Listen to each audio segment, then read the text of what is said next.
مساء الخير عليكم. ميرسي جدا على الفيوهات والمشاهدات والكومنتات وعلى تشجيعكم. انا مبسوطه قوي ان في تفاعل على الفيديوهات، وده اللي مديني دفعه ان انا اكمل واقول رايي بصراحه، واقول على كل المواقف والاحداث اللي انا يعني مريت بيها.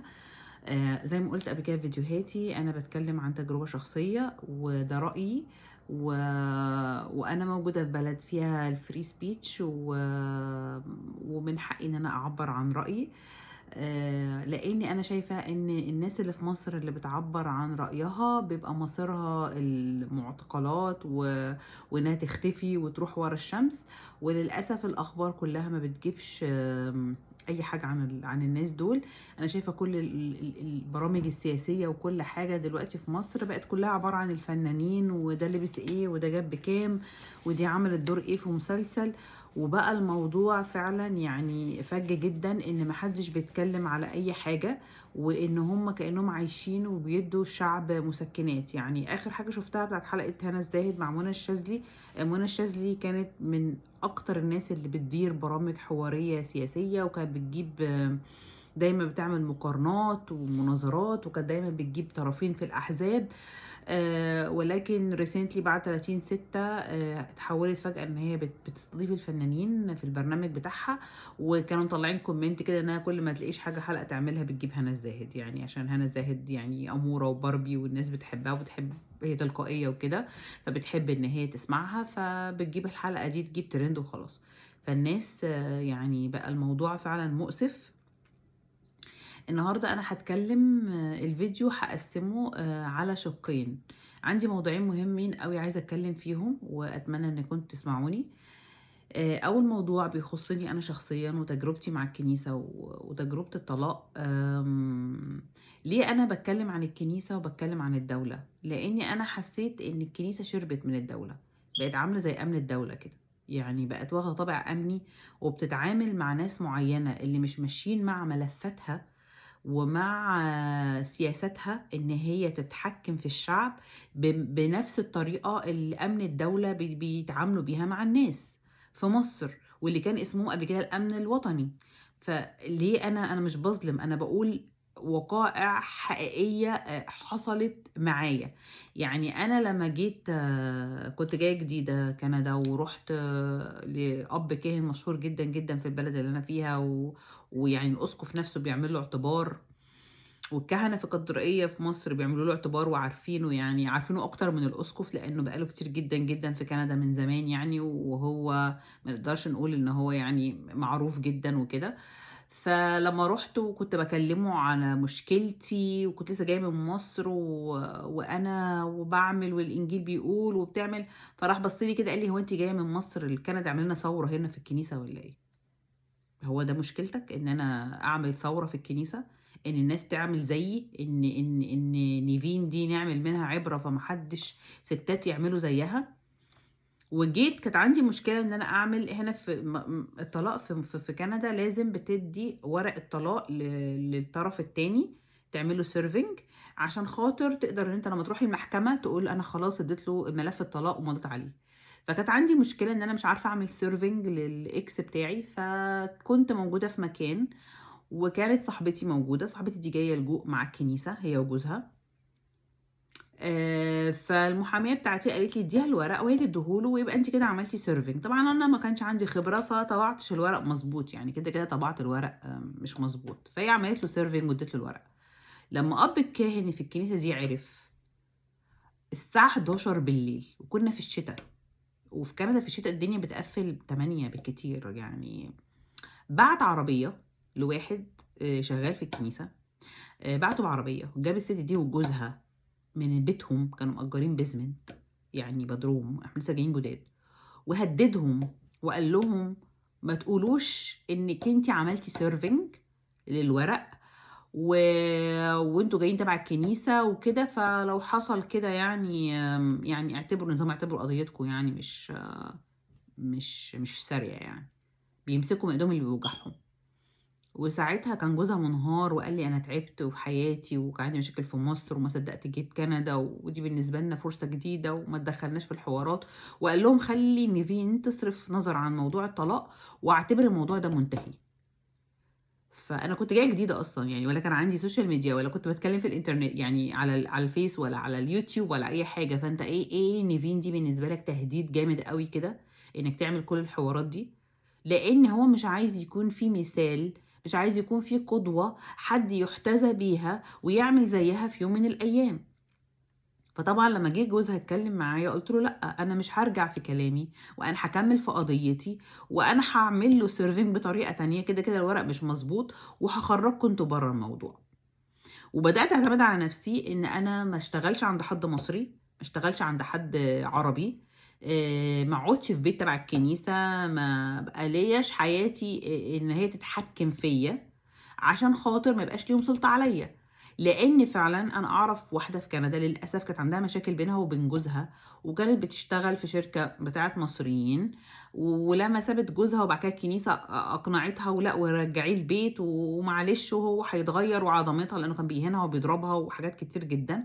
ولمّا رجّعته البيت فجأة الشركة اللي شغّالة فيها ادّوها notice 3 months إن هم يعملوا لها lay off فجأة، مع إنها كانت شغّالة بقى لها معاهم كذا سَنة. فبتضغطوا ليه؟ ودايمًا بيضغطوا على الستات، على الطرف الضعيف، زي ما الحكومة المصرية بتيجي عند الناس الضعيفة وتضغط عليها. فبقيت حاسة إن أنا باتعامل مع ملف أمن دولة. لأ، لأ، الكنيسة المفروض مش دورها كده، مش دورها إنها تعامل الناس كده، مش دورها إنها تعامل أنتم المفروض إن أنتم بتخلّوا الناس، أنتم بوابة بتساعدوا الناس إن هي تروح السما، إن هي تمارس عبادتها وتمارس طقوسها وتروح السما، ما تبقوش أداة كأنكم زي أمن الدولة. يعني فأنا مستغربة. والملف اللي اتفتح في الطلاق الكنسي مش أنا اللي فتحته، ده طليقي اللي فتحه، وساعتها بعتوا لي في جلسة. فرُحت أشوف يعني عايزة أشوف المسرحية دي بتتم إزاي، كنت very curious.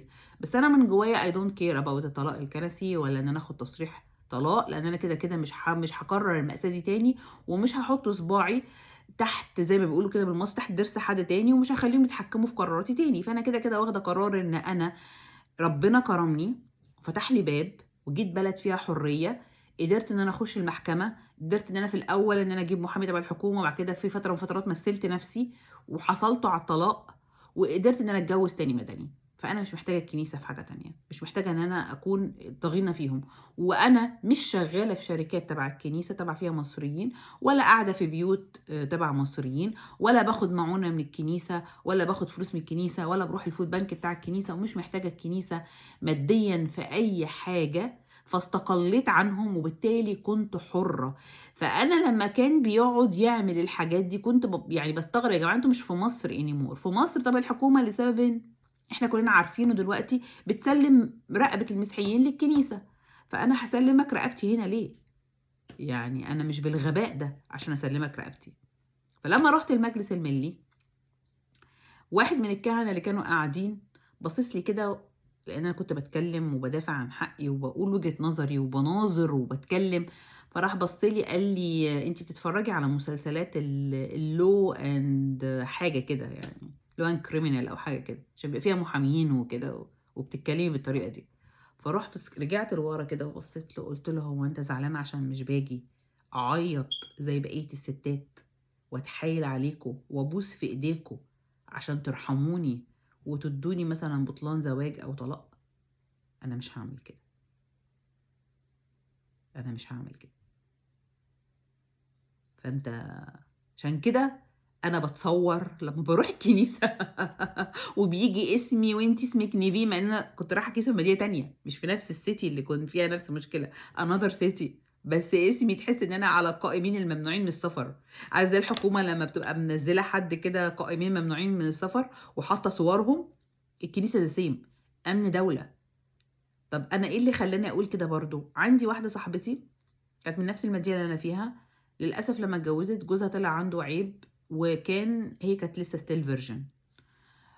فراحت قدّمت ملف، فتحت ملف في الكنيسة في الكاتدرائية إن هي بطلان جواز، هي جوزها غير قادر جنسيًا يعني، من حقها إنها تتطلّق. فراحوا قالوا خلاص إحنا لازم نضمن وعملوا لها كشف إن هي تستاهل، إن هي كشف عذرية، إن هي still لسه بنت وإن هي فعلًا ده من حقها. طيب الملف قعد 3 سنين، كل سنة يجيبوها يعملوا لها كشف عذرية. ليه؟ ما هي لما قدمت الملف هي بنت، انتوا ليه بتحطوا ملف زي ده 3 سنين وكل سنة تجيبوها تعمل كشف عذرية؟ مين اللي كان بيعمل كشف عذرية؟ مين؟ رجعوا معايا كده، مين اللي كان عامل كشف عذرية قبل كده؟ الجيش. عملوا فين؟ في البنات اللي كانوا بينزلوا مظاهرات؟ طب هو لما ضابط جيش يجيب واحدة ويعمل كشف عذرية للبنت، حتى لو كان في بنت دكتورة بتعمل لها، ده بيعمل ايه في البنت؟ ده بيعمل فيها، بيكسر جواها ايه؟ انتوا بتكسروها؟ انتوا بتتبعوا نفس النظام اللي الجيش كانوا بيعملوا مع الثوار؟ يعني انا مش مصدقة. النظام بيحتقر الشعب مش بيحترمه، والكنيسة بتعمل زي سام، وخصوصا الستات بتحتقرنا. ده اللي انا شايفاه، لان لو راجل جه عمل زي كده مش هيعملوا له كشف زي ده. ماشي؟ ما بشوفش رجاله بتقعد تعيط للكهنه، تقعد تبوس على ايديهم وتنهار. فالناس بتقولي تطلعي تتكلمي، انا بطلع اتكلم لان انا تم احتقاري. ماشي؟ لاني امراه مسيحيه ضعيفه فافتكروني ضعيفه، ولاني فتم احتقاري، وانا لا اقبل بكده. والنظام في مصر بيحتقر الشعب، بيحتقره حقيقي. طب ادينا دليل ان النظام بيحتقر الشعب. في رسام اسمه اشرف عمر، ده صيدلي مترجم، فكره اشتراكي، مش اخوان، ده اشتراكي. يعني هو ترجم حياة مناضل اسمه تروتسكي. خلاص؟ فهو مش اخوان، اشتراكي عكس الاخوان خالص. يوم هو عمل رسمة كاريكاتية ما عجبتش النظام، كان بيتكلم عن ديون مصر والسيسي ماسك مش عارفة ايه بداية خرطوم بيطفي حريقة من البنزينة، حاجة زي كده. هو مش كاتب، ما كتبش كلمة، هو رسم رسمة. جه النظام 2 ميكروباصات نزلوا الساعة 1 بالليل، أخدوه من بيته. مراته أصلا دكتورة وبتدرس، اسمها ندى، وباباها يعني مفكر كبير جدا. أنا بس الأسامي عندي مش دايما حافظة كل الأسامي. فالمهم جابوا مراته، هي مراته ما كانتش موجودة في البيت، جابوا اللي هو الرسام اللي اسمه أشرف عمر، وجابوه مغميه وأخدوه ورموا الشهادات على الأرض وداسوا على شهاداتها وشهاداته. وكان في فلوس في البيت، كانوا لسه بايعين عربية وكانوا هيجددوا شقة، كان في 350,000 جنيه مصري صدروهم، وكتبوا في المحضر 85,000 جنيه مصري.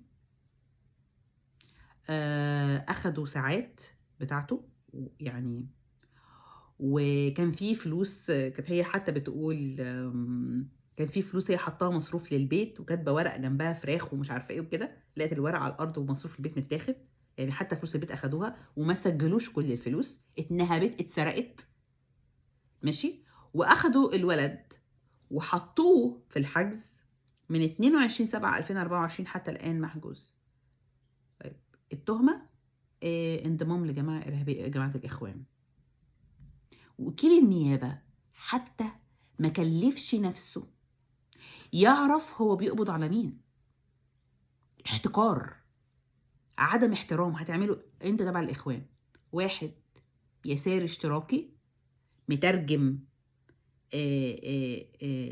لمناضل تروتسكي، عامل له قصة حياته على جزئين. ماشي؟ يعني انتوا شوفوا الرسام اشرف عمر وهتلاقي ان هو يعني مترجم وعامل الكتابين دول. اوكي؟ اخدوه انت تبع الاخوان، وسوء استخدام وسائل التواصل الاجتماعي. فتهمة سوء استخدام وسائل التواصل الاجتماعي دي ممكن اي حد ياخدها. طب انا ممكن اكتب بوست يبقى اتاخد بقى في المعتقل واروح ورا الشمس، واصل انا سوء استخدام وسائل التواصل الاجتماعي. اعمل فيديو اصل انا سوء استخدام وسائل التواصل الاجتماعي.